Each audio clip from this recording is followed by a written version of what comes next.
Episode की शुरुआत में दिखाते हैं कि लाइट अलायंस वाले फैंग पर अटैक करके उसे काफ़ी ज़्यादा घायल कर दिए होते हैं। उसे घायल करने के बाद वो लोग अब सुयू की तरफ बढ़ने लगते हैं, लेकिन उससे पहले फैंग जो कि अभी भी सांसें ले रहा होता है वो दोबारा से उठकर अपनी स्पिरिचुअल हाथ वाले स्किल का यूज करके उन्हें रोकने लगता है। उसे अभी भी जिंदा देखकर लाइट अलायंस वाले एक पल के लिए थोड़ा सा चौंक जाते हैं, लेकिन उससे उन्हें ज़्यादा खतरा नहीं होता है, इसलिए वो उसका अटैक को काफ़ी आसानी से ख़त्म करने के लिए आगे बढ़ने लगा होता है। लेकिन तभी फैंग काफ़ी सारा हाथ बनाकर उन्हें रोकने की कोशिश करने लगता है, लेकिन उसका भी ज़्यादा फायदा नहीं होता है। दूसरी तरफ वो फिनिक्स सुयू के पास पहुंचने वाला होता है, जो देखकर लाइट अलायंस का लीडर काफ़ी ज़्यादा हैरानी से और काफ़ी ज़्यादा गुस्से से उस लड़की का काम तमाम करने के लिए कहने लगा होता है। इसीलिए वो लोग अब और ज़्यादा सीरियस होकर उसके सभी हाथों को ख़त्म करते हुए दूसरे से कहता है कि मैं उससे डील करता हूँ, तुम उस लड़की को जाकर संभालो। ये बोलकर वो बंदा जाकर अपना सोर्ड से काफ़ी भयानक हमला कर देता है, जिससे नीचे काफ़ी बड़ा गड्ढा हो जाता है। लेकिन फैंग को वहाँ पर ना देखकर वो काफ़ी ज़्यादा चौंक जाता है कि वो कहाँ चला गया। वहीं पर फैंग को दिखाते हैं जहाँ पर वो ऊपर जाकर फिर से उन्हें सुयू के करीब आने से रोकने लगा होता है। उसे वहां से गायब होता देखकर दूसरा बंदा काफी ज्यादा शॉक्ड हो जाता है, और वो देखकर लॉर्ड जान भी कंफ्यूज होने लगा होता है कि आखिर वो क्लीन क्लान से या फिर ड्रैगन क्लान से है। वहीं पर वो फिनिक्स उसके करीब पहुंचने वाला होता है, जो देखकर लीडर काफी ज्यादा गुस्से से चिल्लाने लगा होता है कि जल्दी से उस लड़की को खत्म करो। ये बोलकर वो सोचता है कि अगर वो उसका प्योर ब्लड को ऑब्जर्व कर लेता है तो हमारे लिए बिल्कुल भी अच्छा नहीं होगा। ये सोचकर वो लॉर्ड जान से कहता है कि हम लोग यहाँ पर तुम्हारी हेल्प करने के लिए आए हैं, लेकिन तुम कोई भी मूव क्यों नहीं चल रहे हो। लॉर्ड जान उससे कहता है कि तुम यहाँ पर मेरे हेल्प करने के लिए नहीं आए हो, बल्कि तुम तो अपना काम निकलवाने के लिए आए हो। वहीं पर वो लोग फैंग पर अटैक करने चले जाते हैं, लेकिन वो बार बार वॉइड में गायब हो जा रहा होता है, जिससे उनका दिमाग काफी ज्यादा खराब होने लगा होता है। तभी एक बंदा सुयू पर पीछे से हमला कर देता है, लेकिन उसका अटैक लगने से पहले फैंग बीच में आ जाता है, जिससे उससे लग जाती है। वो देखकर सुयू जल्दी से उसे संभालने लगी होती है। दूर से अपने अटैक को ब्लॉक देखकर वो बंदा काफी ज्यादा गुस्सा हो जाता है और एक साथ उन दोनों को खत्म करने के लिए आगे बढ़ता है। वो देखकर सुयू काफी ज्यादा गुस्सा हो जाती है और अपना फ्लेम का यूज करने लगी होती है, जिससे वो बंदा जलने लगता है और सुयू ब्रेक थ्रू कर लेती है। वहीं पर वो बंदा अपने लोगों को उससे दूर रहने के लिए कहता है, क्योंकि वो लोग भी जल सकते हैं। तभी वो फिनिक्स उसके पास पहुंच जाती है और सुयू अपना ब्लड उसे दे देती है। वो देखकर लीडर अभी भी काफी ज्यादा चिल्ला रहा होता है, लेकिन खुद ही कुछ नहीं कर रहा होता है। दूसरी तरफ उसका ब्लड लेने से उसका फ्लेम का टेम्परेचर काफी ज्यादा बढ़ जाता है। वो देखकर लीडर भागते हुए कहते हैं कि काफी देर हो गया है। ये बोलकर वो सभी लोग भागने लगे होते हैं, लेकिन उनका भागने देने से पहले वो फिनिक्स उन लोगों पर हमला कर देती है और उन्हें चारों तरफ से फ्लेम से घेर देती है, जिससे वो लोग काफ़ी ज़्यादा चौंक जाते हैं। लेकिन लीडर एक आर्टिफैक्ट निकालकर कहता है कि ये फायर मुझे कैद नहीं कर सकती है। ये बोलकर वो इसका यूज करके खुद को तो बचा लेता है, लेकिन उससे उसके बाकी के लोग जलने लगे होते हैं। वहीं पर नीचे में फैंग को दिखाते हैं, जहाँ पर अब वो मर जाता है, जिससे सुयू काफ़ी ज़्यादा दुखी हो जाती है और रोने लगी होती है। तभी उसका लिटिल बॉल बाहर निकलकर जोर से चिल्लाता है। वो आवाज़ सुनकर लीडर का ध्यान भटक जाता है वो कैसा आवाज़ था, और उसी मौके का फायदा उठाकर फिनिक्स उस पर जोर से हमला कर देती है, जिससे उसका आर्टिफैक्ट टूट जाता है और वो पिट जाता है। वो सब देखकर लॉर्ड जान बोल रहा होता है कि वैसा पावर के साथ वो कोई ऑर्डिनरी फिनिक्स बीस्ट का रेमिनेंट नहीं लग रहा है, और फैंग को देखकर कहते हैं कि वो बच्चा मारा गया होगा, लेकिन अगर लकीली वो सर्वाइव कर जाता है तो लाइट अलायंस उसके द्वारा खत्म कर दिया जाएगा। वहीं पर उन लोगों को दिखाते हैं जहाँ पर वो लोग बीस्ट पर बैठकर काफी दूर जंगल में चले जाते हैं, और वो अभी भी रोते हुए कह रही होती है कि क्या मैं अपने हस्बैंड को बचा नहीं सकती हूँ क्या। तभी लिटिल बॉल चिल्लाकर उससे कुछ कहने की कोशिश करता है। वो देखकर वो फैंग से कहते कि तुम दोबारा जियोगी और मुझे माफ करना, क्योंकि मैं आगे तुम्हें कंपनी नहीं दे पाऊंगी। यहीं पर हमारा गुड बाय होता है। ये बोलकर वो उस बीस्ट का पावर का यूज करके, निर्वाणा वाला टेक्निक का यूज करके उसके बॉडी में एंटर कर जाती है। इसके 7 दिन बाद का सीन दिखाया जाता है, जहाँ पर फैंग उठकर सुयू को ढूंढने लगा होता है अगर उसे क्या हो गया, लेकिन तभी वो खुद को जिंदा देखकर कहने लगा होता है कि ये क्या, मैं तो मारा गया था ना। और बीस्ट का रेमिनेंट का बॉडी को देखकर वो समझ जाता है कि जरूर वो निर्वाणा वाली स्किल का यूज करके उसे बचा ली होगी। वो सब जान करके वो काफी ज्यादा दुखी हो जाता है। तभी उसका ड्रैगन कहता है कि वो अभी भी रिजेक्ट की जा सकती है, लेकिन उसे सिर्फ तुम ही बचा सकते हो।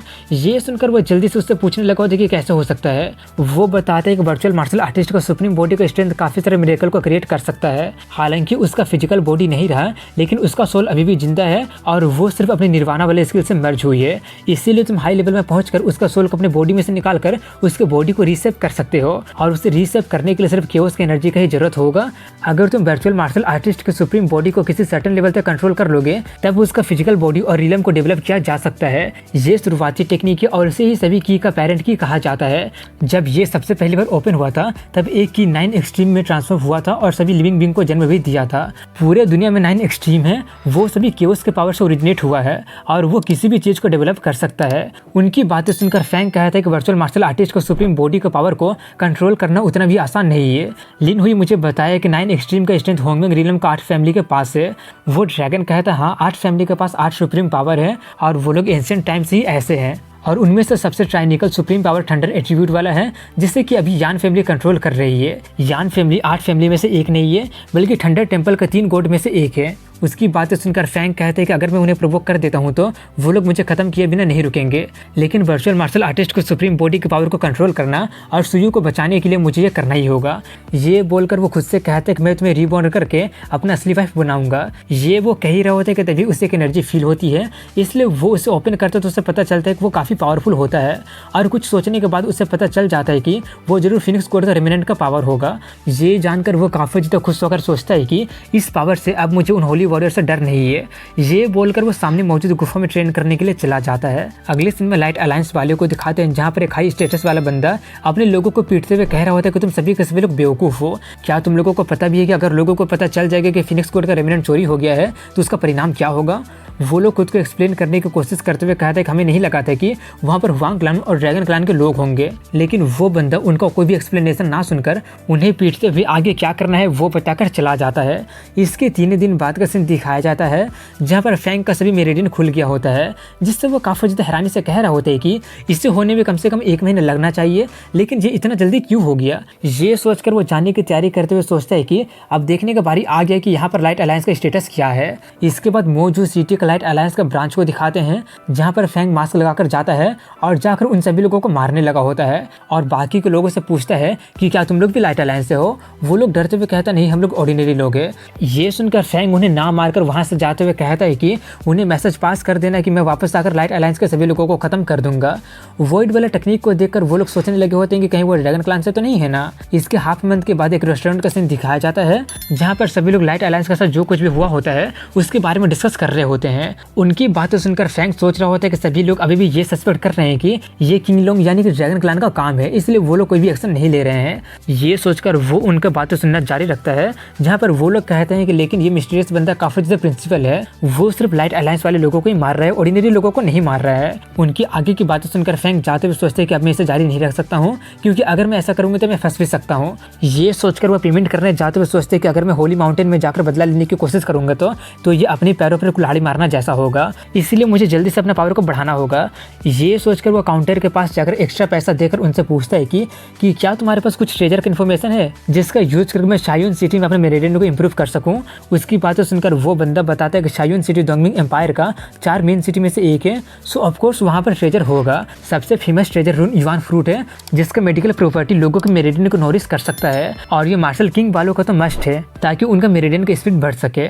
उसके बारे में सुनकर फैंग काफी ज्यादा एक्साइटेड होकर कहाँ पर मिलेगा वो पूछने लगा होता है। वो बताते हैं कि वो यूजुअली उल में स्टोर करके रखा जाता है और काफी सालों के डिपोजिशन के बाद ही फॉर्म किया जा सकता है। अगर तुम उसे ढूंढना चाहते हो तो वो तुम्हारे एबिलिटी पे डिपेंड करता है।